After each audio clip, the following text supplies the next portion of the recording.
Health department के साथ में एक विस्तृत बैठक हुई है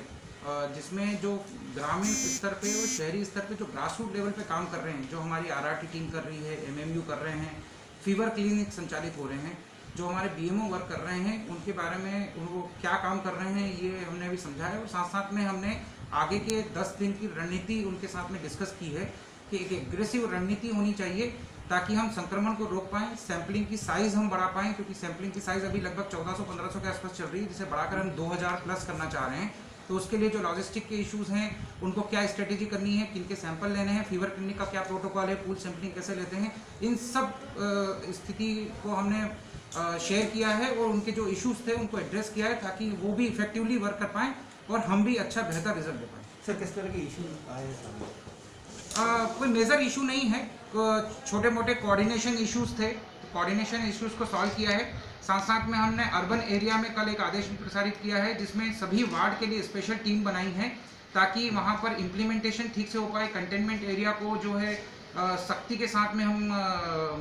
कंटेन कर पाएँ, वहां पर लोगों को जो है आइसोलेट सख्ती के साथ कर पाएँ। जिनके हमने सैंपल लिए हैं वो उसको होम क्वारंटाइन या इंस्टीट्यूशनल क्वारंटाइन करें तो वो हम प्रॉपर तरीके से एज पर द प्रोटोकॉल कर पाएँ। इसके साथ साथ में हमने नगर पालिका के एक कर्मचारी और शासक के एक कर्मचारी को प्रत्येक वार्ड में लगाया है, उसके आदेश भी प्रसारित कर दिए हैं, वो भी आज शेयर किया है। और 5 से 7 वार्ड के बीच में एक आरआरटी, एक एमएमयू वर्क करेगी और एक डिस्ट्रिक्ट लेवल के अधिकारी जो हैं उसको भी हमने सुपरवाइजर के रूप में लगाया है ताकि उनके छोटे छोटे इश्यूज़ को उनके वार्ड में ही समाधान कर लिया जाए, बड़ा इशू ना कन्वर्ट हो। इसके साथ साथ में जो तहसीलदार एसडीएम हैं उनको इंसिडेंट कमांडर्स के रूप में बनाया है और पुलिस के जो थाना के इंचार्ज हैं उनको भी हमने ये कहा है कि उनको जो छोटे छोटे लाइन ऑर्डर यदि हो जाते हैं या कोई इशू होता है तो इमीडिएट उनको एड्रेस करें ताकि एक टीम के रूप में 5-7 लोग जो है एक टीम के रूप में काम करेंगे तो इफेक्टिव काम भी हो पाएगा, इम्प्लीमेंटेशन भी ठीक से हो पाएगा और संक्रमण को भी हम रुकने से बचा पाएंगे। सर, लेकिन सर जो डेथ का रेशो है वो कहीं ना कहीं चैलेंज हो रहा है, लगातार बढ़ रहा है, का जो ग्राफ बढ़ता जा रहा है। जी, एक चैलेंज हमारे सामने जरूर है, इसीलिए ये अभी हमने एग्रेसिव प्लानिंग की है, एक एग्रेसिव रणनीति। आज चूँकि आज मेरा ज्वाइनिंग किया दूसरा दिन ही था, लेकिन हम लोगों ने 2 दिन में जो समझा है उसके हिसाब से एक एग्रेसिव प्लानिंग हम लोग कर रहे हैं और आज की मीटिंग उसी दिशा में है। हम अर्ली आइडेंटिफिकेशन पर फोकस करेंगे ताकि डेथ को हम रोक सकें, क्योंकि डेथ उन्हीं लोगों की हो रही है जिनका अर्ली आइडेंटिफिकेशन शायद नहीं हो पा रहा था। ये एग्रेसिव मोड में हम जा रहे हैं कि अर्ली आइडेंटिफिकेशन करें। ये टीम अर्ली आइडेंटिफिकेशन करेगी, अर्ली आइडेंटिफिकेशन के बाद अर्ली आइसोलेशन करेगी, अर्ली आइसोलेशन के बाद अर्ली टेस्टिंग करेगी और अर्ली टेस्टिंग हो जाएगी तो अर्ली ट्रीटमेंट शुरू हो जाएगा। सर, सीएम हेल्पलाइन में लगातार शिकायतें बढ़ती चली जा रही हैं, उनके निदान को लेकर किस तरीके से पूरा? अभी इसके बाद मैं टीएल बैठक शुरू कर रहा हूँ, तो टीएल बैठक में हम यही चर्चा करेंगे। सर समन्वय के लेके काफ़ी परेशानी है मेडिकल और स्वास्थ्य विभाग को लेके, तो इस तरह की इस पर क्या है सर?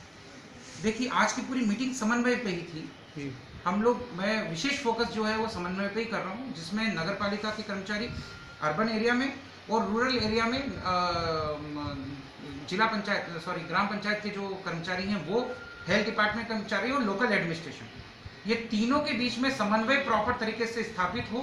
और समन्वय करके हम अल्टीमेट रिजल्ट दे पाएँ, क्योंकि हमारा फोकस अब रिजल्ट पे है कि हम कितना तेज़ी से हम लोग इसको रिजल्ट दें, कि हमारे सैंपल साइज हम बढ़ाएं,